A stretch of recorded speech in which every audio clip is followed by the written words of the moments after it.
నమస్తే. నా అన్వేషణ. మనోడు మాట్లాడిన బూతులు వింటే నిజంగా ఎవ్వరికైనా చిర్రెత్తుకొస్తుంది. మామూలు బూతులు కాదు, మామూలు వ్యవహారం కాదు. మస్తు కేసులు నమోదైనాయి. శివాజీ అనసూయ వివాదం ఏదైతే నడుస్తుందో డ్రెస్సింగ్కి సంబంధించి ఆ వివాదంలో తలదూర్చి శివాజీని ఘోరంగా తిట్టిండు. మీరు అందరూ కూడా చూసింటారు. ఈ ఇన్స్టాగ్రామ్ అంటేనే ఎట్లయిపోయిందంటే ఇన్ఫర్మేషన్ కంటే బూతులే ఎక్కువైపోయినాయి.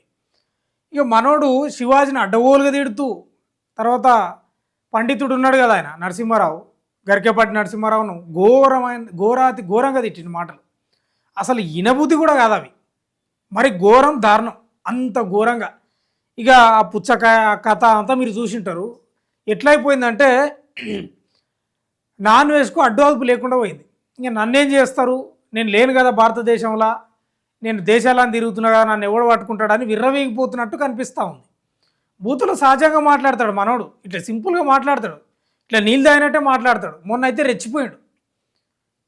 శివాజీ చెప్పిండు, డ్రెస్సింగ్ గురించి చెప్పిండు, దండోర సినిమాకు సంబంధించి ప్రమోషన్లో భాగంగా. తర్వాత సారీ చెప్పిండు కొన్ని అన్వాంటెడ్ పదాలు వాడడం వల్ల. తర్వాత అనసూయ ఇదంతా ఇష్యూ నడుస్తుంది. సరే, ఈయనకి ఏదైనా అభిప్రాయం ఉంటే చెప్పే పదాలు మస్తున్నాయి, చెప్పే మాటలు చాలా ఉన్నాయి, కానీ బూతులతోటి చెలరేగిపోయాడు, విహారం చేశాడు. మీరు అందరు చూసే ఉంటారు. ఈయనపై అడవుల కేసులు కూడా నమోదవుతున్నాయి. ఎస్, ఇప్పుడు పోలీసులు కూడా ఈయన ఇన్స్టాగ్రామ్పై దృష్టి పెట్టిండ్రు. ఇన్స్టాగ్రామ్ వాళ్ళు ఉంటారు కదా, హెడ్ వాళ్ళకు లెటర్ రాసిండ్రు, నా ఐడి, నా కథ మొత్తం వివరాలు కావాలనేది. తర్వాత పంచగుట్లో కూడా కరెక్టే కలిగాని ఫిర్యాదు చేసింది, ఏం బూతులు ఏం కథ, ఆయనను రప్పియండి అని. రప్పియాల కూడా నిజమే, మామూలు కాదు. ఇక హిందూ దేవుళ్ళపై ఎందుకంటే నాకు అర్థం కాదు, ఇంత ఉబలాటం ఎందుకు అన్వేషించుకో నాకు అర్థం. అన్నే ఉంటాడా, అన్నే వస్తాడా, ఇక రాడా భారతదేశానికి? ఏ లెక్కన మాట్లాడుతున్నాడో అర్థమైతే లేదు. మరి ఘోరంగా రెచ్చిపోతున్నాడు. మాటలు మాట్లాడడానికి కూడా ఓ హద్దు ఉంటుంది, ఓ సందర్భం ఉంటుంది. ఏదైనా ఒక విషయం గురించి విమర్శించాలంటే ఎన్నో రకాలుగా అవకాశాలు ఉంటుంది. అసలు అసలు చూస్తారండి అవి. ఆ ఇన్స్టాగ్రామ్లో పుచ్చకాయ పెట్టి దోసకాయ, అది కీర దోశ పెట్టి ఎంత దారుణంగా అవమానించినట్టే మామూలుగా అవమానించలేదు. ఎవడైనా చెప్పు తీసుకొని కొట్టాల్సిందే, అంతే కదా. నా అన్వేషణ యూట్యూబర్పై చర్యలు తీసుకోండి, జాతీయ మహిళా కమిషన్కు రాష్ట్ర మహిళా కమిషన్ విజ్ఞప్తి. మన రాష్ట్ర మహిళా కమిషన్ విజ్ఞప్తి చేసింది, చేయాలి కూడా. నా అన్వేషణ పేరుతో యూట్యూబ్ ఛానల్ నిర్వహిస్తున్న ఇన్ఫ్లుయెన్సర్, ఈడేం ఇన్ఫ్లుయెన్సర్ రా నాయన, మంచిగానే ఉండే పేరు, దేశాలన్నీ తిరుగుడు, ఆ దేశం ఎట్లుంది, ఈ దేశం ఎట్లుంది, ఎట్లా అభివృద్ధి చెందింది, ఎకానమీకి ఏంది, ఈ డాలర్ ఏంది కథ, ఇవన్నీ బాగానే చెప్తుండే. కానీ ఇంకా ఆయనకు ఎట్లుంటుంది అంటే జనాలకు కూడా మద్దతు ఎక్కువైతే ఇక ఆకాశానికి పోయిన తర్వాత కళ్ళు పైకోతాయేమో, మరి అర్థం కాదు. యూట్యూబ్ ఏంది, సబ్స్క్రైబర్లు పెరగడం, ఫాలోవర్స్ పెరగడం, మనీ రావడం, ఒక వీడియో పెడితే యూట్యూబ్లో అడ్డగోలుగా వ్యూస్ పోవడం, ఇవన్నీ ఏమైపోయిందంటే ఇంకా ఇండియాలో మొత్తం నాకు తిరుగులేదన్నట్లు ఫీల్ అయిపోయాడు. ముఖ్యంగా తెలుగు రాష్ట్రాల్లో, ఇండియా కాదు కానీ తెలుగు రాష్ట్రాల్లో ఇంకా అహంకారం తలకెక్కింది, అడ్డగోలుగా మాట్లాడుతున్నాడు, మామూలుగా కాదు. నా అన్వేషణ పేరుతో యూట్యూబ్ ఛానల్ నిర్వహిస్తున్న ఇన్ఫ్లుయెన్సర్ అన్వేష్పై చర్యలు తీసుకోవాలని జాతీయ మహిళా కమిషన్ రాష్ట్ర మహిళా కమిషన్ కోరింది. మహిళలను కించపరుస్తూ సదరు యూట్యూబర్ అసభ్యకరమైన వీడియోలను ప్రసారం చేస్తున్నట్లు తనకు ఫిర్యాదులు అందాయని ఎన్సీడబ్ల్యూకు రాష్ట్ర మహిళా కమిషన్ తెలిపింది. పిల్లల హక్కులకు భంగం కలిగించేలా చట్టవిరుద్ధమైన కంటెంట్ అప్లోడ్ చేస్తున్నాడని కంప్లైంట్ వచ్చాయని తెలిసింది. హిందూ దేవతలపైన అత్యంత అభ్యంతరకరంగా భావోద్వేగాలను దెబ్బతీసేలా వ్యాఖ్యలు చేశాడని కమిషన్ పేర్కొంది. ఇలాంటి కంటెంట్ నైతికతను సామాజిక సామరస్యాన్ని దెబ్బతీస్తుందని కమిషన్ అభిప్రాయం. 100% దెబ్బతీస్తుంది, ఎందుకు తీయదు, 100% తీస్తుంది. ఇవాళ మీరు చూడండి, పిల్లలు ఫోన్లకు అడిక్ట్ అయిపోయారు.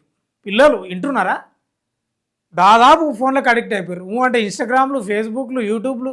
ఈ ఇన్స్టాగ్రామ్ ఓపెన్ చేస్తే ఒకటే బూతులు, మామూలు బూతులు కాదు. వీళ్ళు కూడా కొంచెం జాగ్రత్త మాట్లాడాలి. ఇప్పుడు శివాజీ కూడా ఆయనది కూడా తప్పే కదా, ఆయన డ్రెస్సింగ్ గురించి మాట్లాడాడు. సరే, మాట్లాడితే తప్పేం లేదు, నీ అభిప్రాయం నువ్వు చెప్పినేమో.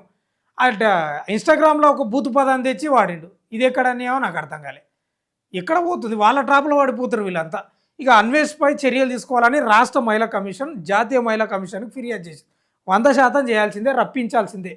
మనోడు ఎందుకంటే విహారం చేస్తున్నాడు, చెలరేగిపోతున్నాడు, ఎంతకొస్తే అంత మాట్లాడుతున్నాడు, నోటికి ఎంత వస్తే అంత అడ్డు అదుపు, ఓ భయము, ఓ ఒక చట్టాలు ఉన్నాయి, సంస్కృతి సాంప్రదాయాలు ఉన్నాయి, మనం చదువుకున్నాం, ఇట్లా మాట్లాడొద్దు అనేది కూడా ఏదీ లేదు. అడ్డగోలుగా మాట్లాడుతున్నాడు.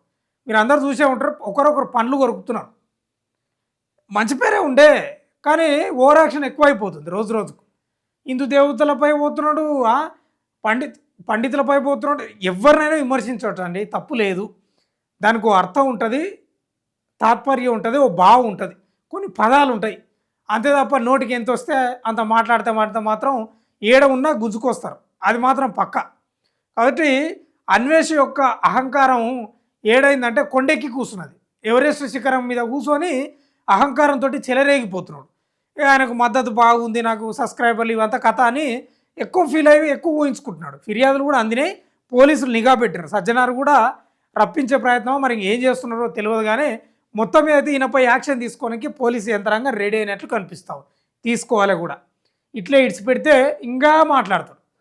ఈయన కంటెంటు పిల్లలే కాదు, పెద్దలు కూడా చూడలేరు. ఈయన ఇచ్చే కంటెంట్ కొన్ని అయితే దారుణం. మొన్న అయితే ఆ పుచ్చకాయ అదేంటి సోరకాయ అయితే మరీ ఘోరం, దారుణం. ఇంక పిల్లలైతే మీరు చెప్పుకోవాల్సిన అవసరం లేదు. కాబట్టి ఖచ్చితంగా తీసుకోవాలని చాలామంది అంటున్నారు. చర్యలు తీసుకోవాలి. అన్ఫాలో కూడా చేశారు మనం చాలామంది. అంటే ఫాలో అయ్యేటోళ్ళు మొత్తం అన్ఫాలో చేసారు. నీ మీద చాలా రెస్పెక్ట్ ఉండే, నీ మీద చాలా గౌరవం ఉండే, విదేశాలు తిరుగుతున్నావు, అంటే విదేశాలు తిరుగుతూ అన్నీ చూపిస్తున్నావు, మంచిగా మాట్లాడుతావు అని ఉండే, కానీ నీవు ఈ వ్యాఖ్యలు చేయడం వల్ల నిజంగా సిగ్గుపడుతున్నాని అన్ఫాలో చేశారు మనతో మాట్లాడి.